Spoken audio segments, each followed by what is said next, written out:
Tips with Tony. Tips with Tony. All about nutrition from your favorite dietitian. Everything you need to digest in your mind. Tips with Tony. Tips with Tony. Making you healthier one bite at a time. With Tony. Woo. Hello and welcome to the Tips with Tony podcast. I'm Tony Marinucci, your registered dietitian, helping you get healthy one bite at a time. I'm so excited for our very next guest. I have virtually in front of me Kendall. She is a women's wealth and business coach, and she is so good at what she does. I had the pleasure of meeting her in person about a month ago, and anytime she gave me any sort of advice or any sort of question she threw at me, it gave me clarity. So I know you guys are going to learn so much from today's conversation. Kendall, welcome to the podcast. Thanks for having me. Thanks for the intro. You're so welcome. So the first question I always ask is a 3-part question, and it gives you an opportunity to introduce yourself to the listeners by sharing who you are, what you do, and most importantly, why you do what you do. Yeah. Okay, cool. Well, what's up, guys? My name is Kendall. Most people call me Ken. I'm a wealth and business coach. I have 2 different companies. So I have the Wealthy Women's Business Academy, and then I also have Fierce to Fit coaching. And I started fitness coaching first when I was 18 years old. So a little bit of background about me is the reason I got into doing what I do now is when I was 15 years old, I was diagnosed with an eating disorder. At the time it was anorexia. I'm sure your audience might know some of this, you guys listening might know, but I later found out it was more so like an orthorexia and orthorexic tendencies. So very obsessive compulsive towards food, training, very type A, just very, very OCD about everything in my life. And so it's that feeling of control, right? Like not having freedom. And so for me, that was a lot of just what I dealt with growing up. And when I was 16, 17, I was fortunate enough to be in an environment where I was able to recover. And I recognized for myself, okay, I never want any other woman to go through what I went through, because while social media saved my life, it was also a really big contributor to, I think, what spurred my eating disorder when I was really young.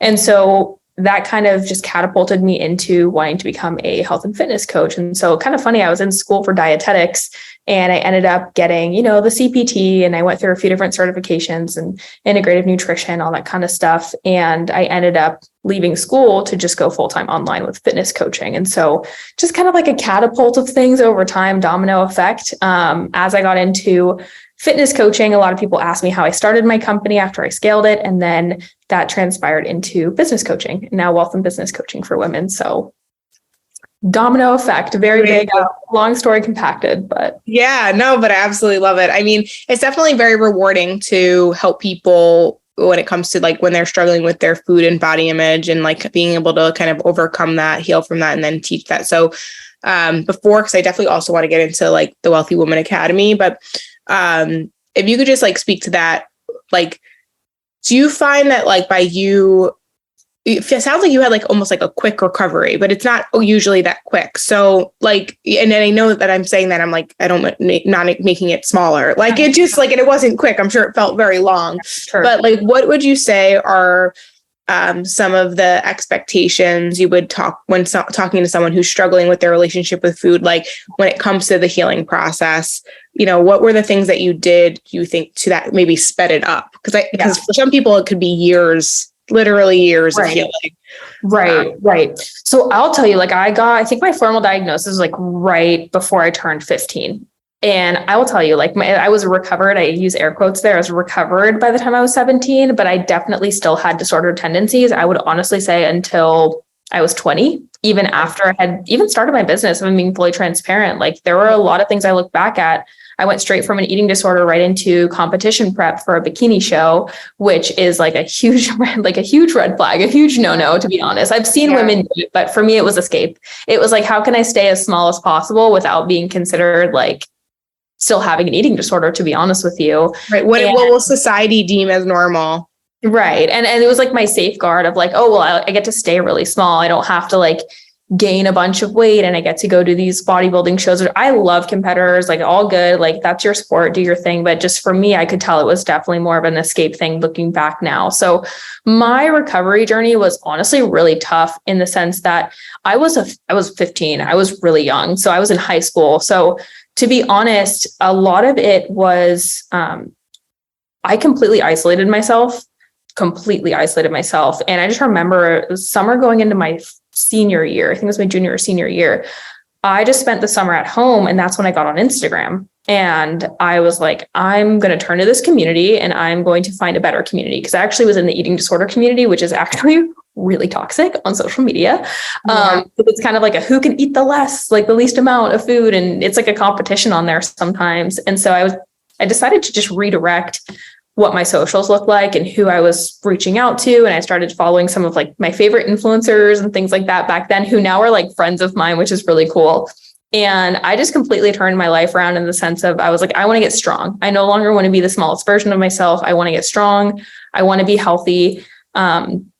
And I honestly want to say it was a vanity thing too, though, because at that time it was going from like one obsession to the next, where it was like, I wanted to be really small and then I wanted to be really muscular and build muscle. And that's when I went into bodybuilding. And I think my true recovery really came from completely loosening the reins, and honestly got into a relationship where the person was like not super into health and fitness. And it actually helped me loosen my reins a lot, because I was like, oh, like there's a different way to do this whole nutrition and life thing, and like have fun and go on vacation and not worry about it so much. And I think those small steps helped me a lot through recovery.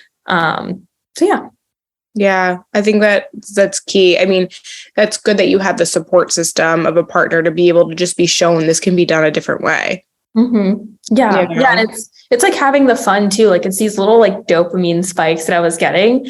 And it was as simple as like my brother took me to get ice cream one day, and he picked me up, like he bought it for me. I was like, there's no way I'm going to sit here and not eat this. Whereas like usually I would refuse it. And it was just like small little wins here and there that would slowly add up to me being like, wait, this isn't that bad. Or, oh, my body doesn't look bad doing this, or I still feel good. And the guilt kind of started to reside over time as I started to introduce, I think, just more fun, really. It was just more fun than anything. Yeah, no, but that's so true. And I think it's what you said. It's like you slowly started allowing yourself to have those things. And I think a lot of people, they miss that part of giving yourselves permission, because if you act impulsively, or if you act even though you think you shouldn't or you're not supposed to, and then you have it, then that will resort to the guilt. But if you just decide, okay, let me just see what happens to my body. Let me just see how I feel. But like, I'm going to let myself have this. Maybe, like you said, small changes, like just for tonight, like, let me have it just for tonight and see how it makes me feel. And I think, for a lot of people, their fear is that then they won't be able to stop, right? Was your fear of eating, say, ice cream, for example, from a place of, like, I shouldn't have it and it's bad, and it's going to, even one thing is going to destroy my progress? Or was it more like, I don't trust myself just having this one cup? I will say it was kind of a bit of both at different points, because I actually rebounded from my eating disorder into BED. So like I had a binge eating disorder. Also, which is common. Especially I'm sorry that we're talking about you. I know your clients, you help like your clients struggle with that too. So we could even like go there, but more so was that post strength, like your bodybuilding stuff, like in competition, or was that in the mix of just healing? Yeah. And no, I think this is so important to talk about, because I think this is way more common than people let out, especially with social nowadays. Like everything is a highlight reel. So like there'll be girls post show who will binge and like not share. And it's like, that's a really dark time like one of the darkest times of my life was honestly when I went through binge eating. And it's really hard to pull out of that. Like, I think that was harder for me than anything, but my body was just so deprived that like it absolutely needed that. It honestly needed it. Not the healthiest way to go about it, but it was so necessary for me to even like be semi-okay. And it happened twice. It happened after I competed. I did go through like, typically like what you would want to do with weight gain. And because you're ramping up your metabolism from eating more food over time, and I'm still training and my body wanted more. So I started eating more food, and to the point where I did lose control. And then also like from my eating disorder, that was another thing where I bounced right into it as well. And then I relapsed. And so it was kind of this like back and forth, right? It's like, I was consistently void filling, like everywhere. It was like I went from one thing to the next thing to the next thing, to where I was like, oh my gosh, this is my personality. Like, is there something wrong with me? To then realizing like a lot of my trauma was actually what perpetuated a lot of these different things in my life, to where like I finally went through more of a healing journey, which has still been the last, 4 or 5 years of my life. That's what I think really helped me through it. But yeah, I think it's really common. And for me, it was kind of both occasions that it came up. Yeah. Thank you so much for sharing. I really appreciate it. And I think, people don't realize, because like you do have a big social media presence, right? And so, and yes, you've overcome a lot of this stuff. So I just always love to remind the listeners that, like, number one, you never know what someone's been through. And number two, like, even though people have big social media platforms, they're still human. Like, they still go through it too, And so, it's so right now you have your two businesses. One is with Fierce to Fit, which I love. Tell me about the name. Where did Fierce to Fit come up? Oh, okay. So this is kind of funny. So I was going on my Instagram, I was 17 when I created this Instagram. I think I was like 15, but I changed the name when I was 17 because my parents found out about my Instagram. And they thought that they had a very tight grip on me at this point because they really wanted me to recover. So they were like monitoring everything I did. And I was sharing my recovery journey on my Instagram. When my mom saw that, she's like, okay, I'm gonna let you keep this thing, but change the name, Ken. I called my Instagram like Food is Our Friend or something like that. It was my first Instagram. My mom was like, girl, come on. Like, if you're going to do this, like, do it right. It was so funny that she told me to do that. And I was just typing all these different names and everything was taken that I wanted. And I was like, okay, what's something that comes up for me? I'm like, okay, I currently have these fears of different foods. Like, I have fear foods, and like, okay, my goal is to get strong. My goal is to get fit. So I just typed in fears to fit, and that I love it. Yeah, I love it so much. Like, I love it so much because it's, oh my God, it's so true. It's so good. Okay. So slow transition then into, we have, obviously, like, practically there's things that you work through with clients to get them to a place to trust their bodies and find balance and stop the binging and, make peace with food. Right. What are some of the mental blocks, speaking about fear, right? Because I feel like change is very scary. It does bring up a lot of fear. You also mentioned like trauma in the past. And like, I don't think a lot of people realize, or maybe they do, but I feel like there's the trauma, like, that you're healing and the way that we eat. Like, there's a lot that comes up. I don't think people realize how hard it is to heal their relationship with food.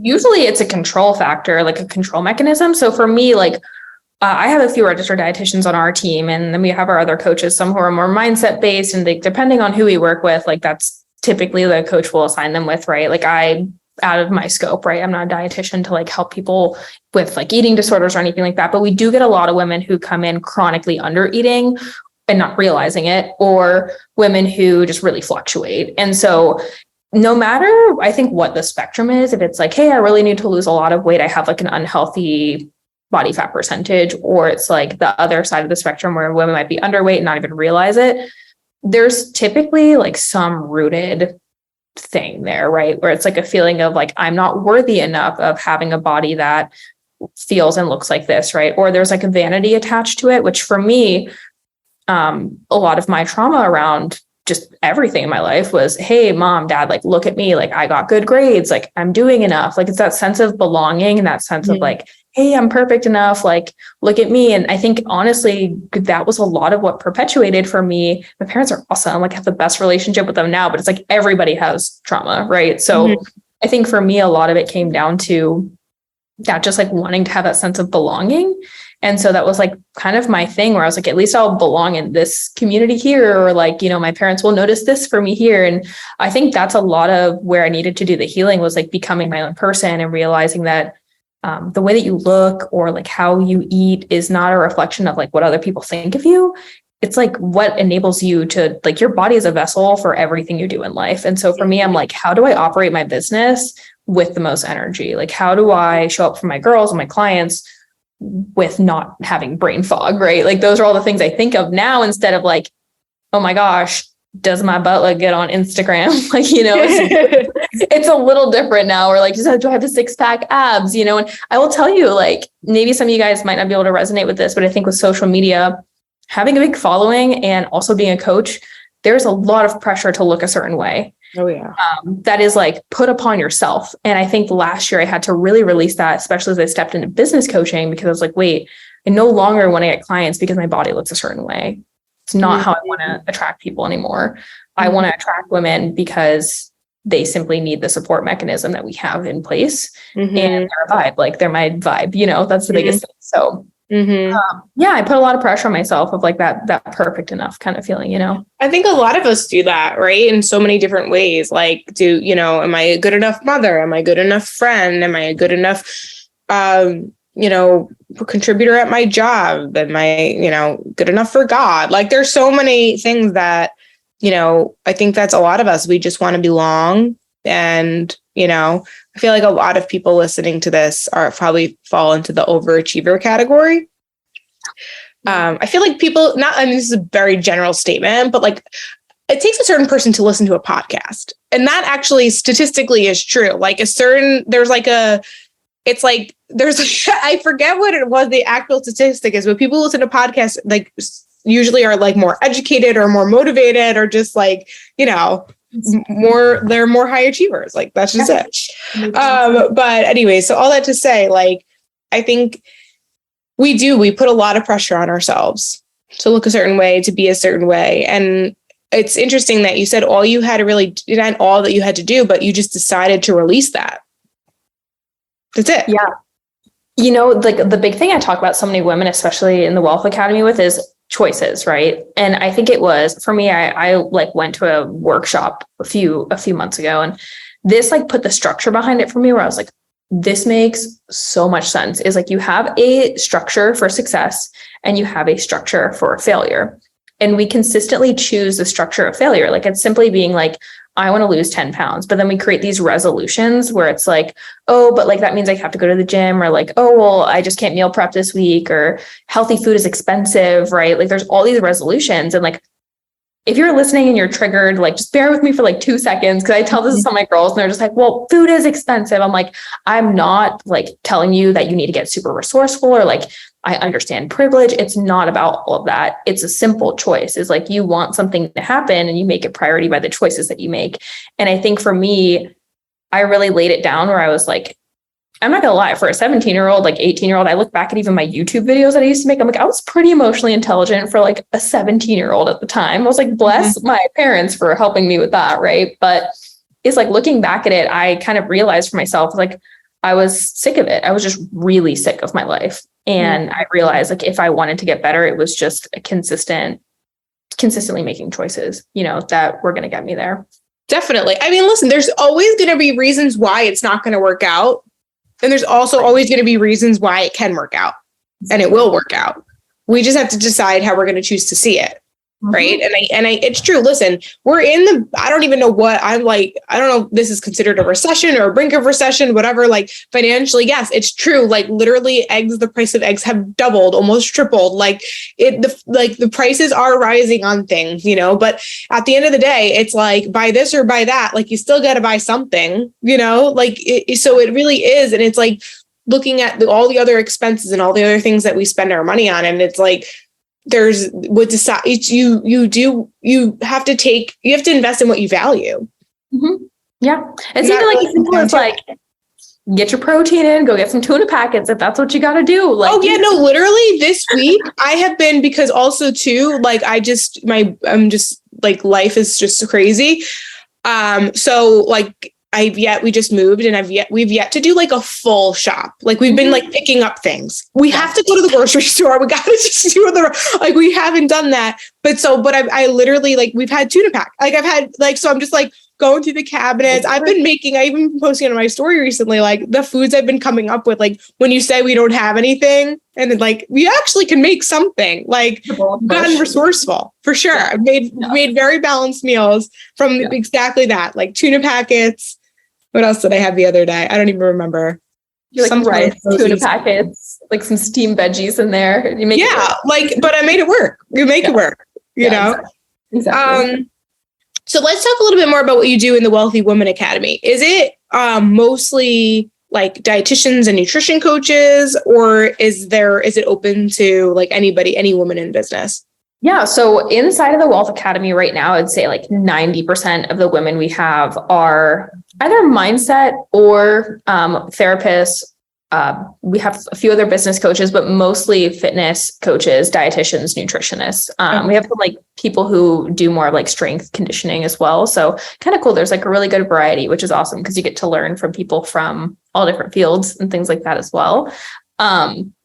But with the Wealth Academy, really my approach was like, we're an all women's group, obviously, but it's like, how do we look at the trajectory and the vision for what women kind of need in business? And I kept joining all these programs where I kept feeling like I was being told I had to build my business a certain way. And I am a non-conformer, like 101. Like I do not want a business in a box. I want to be an innovator. I want to be the first to do something. Like that is always how my brain works. So like continuing to get told like, here's how you do this. Here's how you do this. Here's how you do this. I was like, no, like I want the systems. I want all that fun stuff. But like, I don't want you to tell me exactly what my business needs to look like, because that just kills innovation. It kills creation. And so for me, it was more of like, how can I help make women become resourceful, which is what wealth is, right? Like I say, wealth is what you have when you have no money left. So it's like, how can I teach women the marketing, branding, and systems that they need and be innovative with them so that they can build an awesome business that's unlike another business out there. And so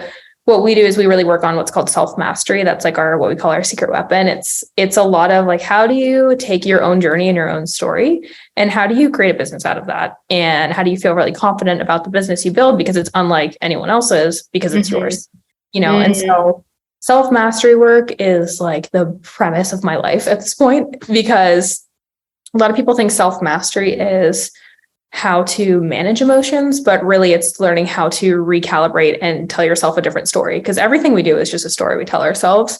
So it's like, how do I achieve or just understand telling myself a story that's not based out of fear and lies? Because what we do, our unconscious agenda is like, nope, sit down, not today. Whereas I was like, how do we start telling ourselves the stories that actually make us win at life and just do the thing? So that's a lot of what we focus on in the Wealth Academy. I love that. I love that so much. So, okay. So I want to speak to the woman who's listening to this that maybe has a side hustle, is thinking of starting a side hustle, but maybe is fearful of it, or, you know, not sure it's going to work out, but at the same time, they're tired of maybe depending on their spouse's or partner's income, and, you know, feeling like they're not able to invest in themselves and do the things that they want, because maybe either their partner doesn't understand it, or, I don't know, just like, because the reason I'm bringing this up is because I've been having a lot of conversations with women recently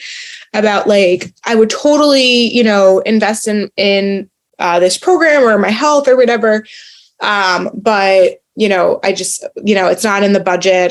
We're on one income. It's, you know, my husband or my partner's the one that, you know, is the sole breadwinner. Like, we just can't make it work. Yeah. Okay. This is such a good conversation. So something I'm really huge on, which I think for me, it was almost like a hyper independence thing as a woman growing up. It was always like, I need to make my own money. And so I'm actually on the other side of the spectrum when it comes to this, but I also talk to a lot of women, and I also can pull through, right? Like my philosophy on this is I never want to be in a situation where I have to rely on somebody else, but I also don't mind leaning into my partner or leaning into my support system, because that's also really important. So I think for anybody out there, it's like, you look at, especially relationships, and I look at them as like co-empowerment or co-enablement. or you can kind of have like a little bit of in between, but it's usually one or the other. And I think with partnership, especially like true partnership, is there's that co-empowerment, right? Leaning into your partner, and they might think like, sometimes I'll be like, yo, that is not a good idea, but like, I'm just going to support you because you believe in yourself. And like, who am I to tell you that that is stupid if you are just like thriving, talking about it, right? Yeah. And I don't want anyone to be like, oh my gosh, should I question my relationship right now? But I simply think it is like having that conversation of, this is what I want to do.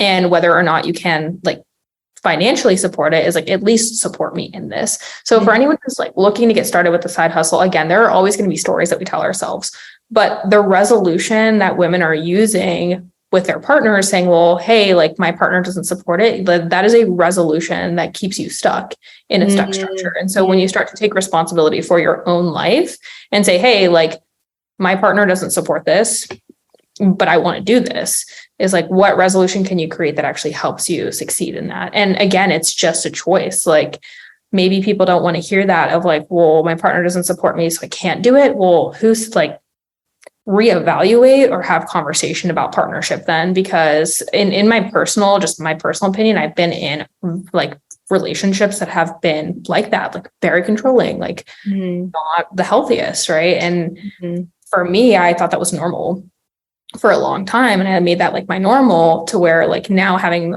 a partner who's like, do literally yes, like yes queen, like all the time, it's dope, right? It's so dope when you get into that. Is I think we are in control of our own reality. And when you bring someone into your reality, I think it is extremely important as a partner to have conversations around these kind of topics. But we make our own vision decisions for our life, our individual lives, especially career driven. I believe those should be made independently. So, Absolutely. And that's just my philosophy. You know? I thank you so much. You said it way better than I ever could. What my brain kept going back to, like, I'm writing this down and I need to we need to talk about it more, like do a podcast just on that, which is co-empowering or co-enabling. That was just like, oh my God, yes. That's literally, and there's not a lot of in between. It's usually one or the other. Yeah. Well, it's like with clients, it comes up with clients, right? Like if maybe you've worked with someone, or maybe you guys out there have like worked with Tony, or like maybe you have a coach or a nutritionist or someone in your wheelhouse. And it's something I always tell my clients is, some of my girls will come to me and they'll be like, well, this isn't working. And I could sit there and tussle and be like, oh my gosh, did I do bad as a coach? Oh my gosh, what do I need to fix? That's enabling my client, where I'm like, here's all these other solutions. Like a lot of people will come to me, right? And like our whole thing is like consistency first, like get consistent first. Like, hey, I'm not losing weight on this consistency. It's like, as a coach, am I going to be like, oh my gosh, let me just change your protocols and let me just change what we're doing, because maybe then you'll be happy. But I know in my heart that they need to stay consistent for there to actually be. So I'm going to be like, no, like respectfully, no, let me explain to you why we need to stay consistent. Yes. But you enable somebody by perpetuating that cycle of fear and, of not being in abundance and scarcity. So I think that's, it's a big part of every relationship. I think friendships, especially coaching relationships, it's a big one, but yeah, partnership for sure. I love that. And yeah, I'm going to say it again. Empowering is the word we use a lot with clients, because we want you to be able to do it on your own. That I think is what makes a good coach or a good partnership. It's like, that's also what a partnership is. Like a healthy partnership is when you, like you just said it before, like you can be independent, you could stand on your own, but then you also know that it's okay to lean on each other. Cause I'm with you. Like I'm like Miss Independent to a default. Like it's like leaning on people. What? What does that look like? But I'm learning, we're learning. It's part of it, but yeah. Oh my God. So I'm curious for you, or maybe you can speak about maybe like a client example, because like you went into, obviously like nutrition and fitness because of your eating disorder. Did you go into the, the wealth coaching industry because you ever struggled with your relationship with money? Or is it something that you just saw consistently kind of coming up and you wanted people to be on the other side? Yeah, I think that's a great question. I think for me, there's a few different parts to this. And I think one, there was a demand. So I realized fitness is a huge vehicle for a lot of people. I think a lot of people get into fitness and they recognize that they're actually really good at a certain mechanism for success. So for me, it was, I'm really good at system building and I'm really good at building businesses. And I knew that when I started building my fitness company, because I hit a multiple 6-figure year, my first year in business. And then from there, I was like, and I was like 18 when I started my business. So at 19, I had this much money and I was like, what is this life? I did not understand. I like went and bought 2 properties when I was 20. Like don't even ask me. I have no idea how I was this smart at 19. I like look back and I'm like, thank you, little Ken. Like you are such a jade for getting us here. Cause I have no idea how I made these decisions looking back at it. It's so funny to think about. But I was really frugal at the time, I will tell you that. But there was just a demand. Like people saw me building my business. And then when people saw me buying my properties, they're like, oh, you're no BS. Like you're clearly doing okay in business. And, you know, I like left my parents' house. Like they didn't help me at all. They were like, cool, if you're going to drop out of college, like here's all your bills, like go try, good luck pretty much. So I moved to California and was like, okay, awesome. I'm going to try to make this work. And when people saw that, I think a lot of people just started reaching out like, hey, how did you start your fitness coaching company? And if you think this is back in 2016, 2017, so fitness coaching wasn't as like popular. Yeah. Now it's like, now everything is beyond saturated. Yeah. Not that you guys still can't do it for those thinking about it. Right. Because you're unique and you're you, and you can still be great at it once you know. And like new coaches crush it. Like yourself. They crush it, you know, but yeah, I think it was more, I had Elevate Coaching Academy was my first like brand that I had for business coaching. And that was about 2.5, 3 years ago. And then this August, actually, we rebranded to the Women's Wealth Academy because I recognized my passion was just for really helping women in business. Cause I had so many women come to me like very hyper masculine, like so anxiously attached to their business, so anxiously attached to money, just like came from honestly other programs that had just badgered them with like sales, leads, like really taking the vision away, like really taking the purpose of why people do what they do away. And that's really what made me get into more of the wealth and business coaching side, is like having a good relationship with money, having a good relationship with your business, and also still having fun, because life is supposed to be fun. And it's hard. It's hard to strike that balance, especially I think with business, like once you get certain success, like to a level certain of success, it's like the first part is like chasing the climb, getting successful. And then the second, it's like once you're there, then you're afraid of losing it. And I feel like for me personally, I'm speaking this very honestly and rawly, like I never had a fear of losing money and losing it and all that, because I was chasing it and it was growing, and it was like I came from like working a 9-to-5, so like this is amazing. Like it's just the the whole way up, and you have all this energy and you're excited, right? But then it's like when you have it, and then you become responsible for other people, right? Yes. Like you own it, you have a team, so you get it. Like then it's like, holy shit, like this is a lot. Yeah. When you're I can't take a day off. I can't have fun. What do you have fun? What do you mean? It can be tough. And I told myself for that for a really long time too. I still look at people who are making like 8 figures and like, 9 figures even. And I'm like, oh, well, they have whole teams and they must have a whole life and they must work a 4-hour work week. Like I still put in 14-hour days sometimes, and like running 2 now 7-figure companies is like, I have a team of, I think it's like 23 people now in total across both teams. And like, you could look at my life and probably be like, oh, it's so easy because she has a full team and operating directors. And the thing is like, I genuinely believe it's a choice. And here's something that I think anyone can take away from this. Me and my partner talk about this all the time, is like, we do spa once a week. And it's like our non-negotiable, like it's like go to the spa, even if you are overwhelmed, because the minute that you tell yourself you can't do something is the minute that you're actually just underperforming. And then what we do is we anxiously attach to that outcome of, okay, well, I'm underperforming, so I can't go to the spa for 4 hours because I didn't get all of my work done. Mm-hmm. And so it's like we notice like when we start saying no to everything, it's an underperformance thing. We're like, well, I didn't perform. And then usually in order to perform, you just need to actually take the time off, But I will tell you, like, there are days I still work like 14 hours, Yeah. But I listen, I feel like so many people are like, oh, that would be nice, and like people listening. I mean, we're not, I mean, I believe everybody, especially I think like being a mom in itself is a full-time job. Like, so even the people listening that don't have their own business, like your business is your family. Your business is running the household, right? Mm-hmm. And like, maybe for the people listening, like it's not 4 hours at the spa, but maybe it's a weekly massage, or maybe it's like, hiring a high school babysitter, nothing expensive for like 2 hours for you to just like do nothing and lay on the ground. Like, sometimes for me, it's a walk. It's like a walk some days. I'm like, I can go on a 15-minute walk and I'll be like, no, I have so much to do. And it's like, no, you have 15 minutes to go on a walk. And that's when you need it the most. If your brain is telling you you don't have 10 minutes to go for a walk or 10 minutes to do a quick little like vinyasa or something, like you need it. You definitely need it. Yeah. I mean, the more I have a business coach that told me, that's been consistently telling me to just literally like treat myself. Like, he's like, your best thing that you can do for yourself is like nothing.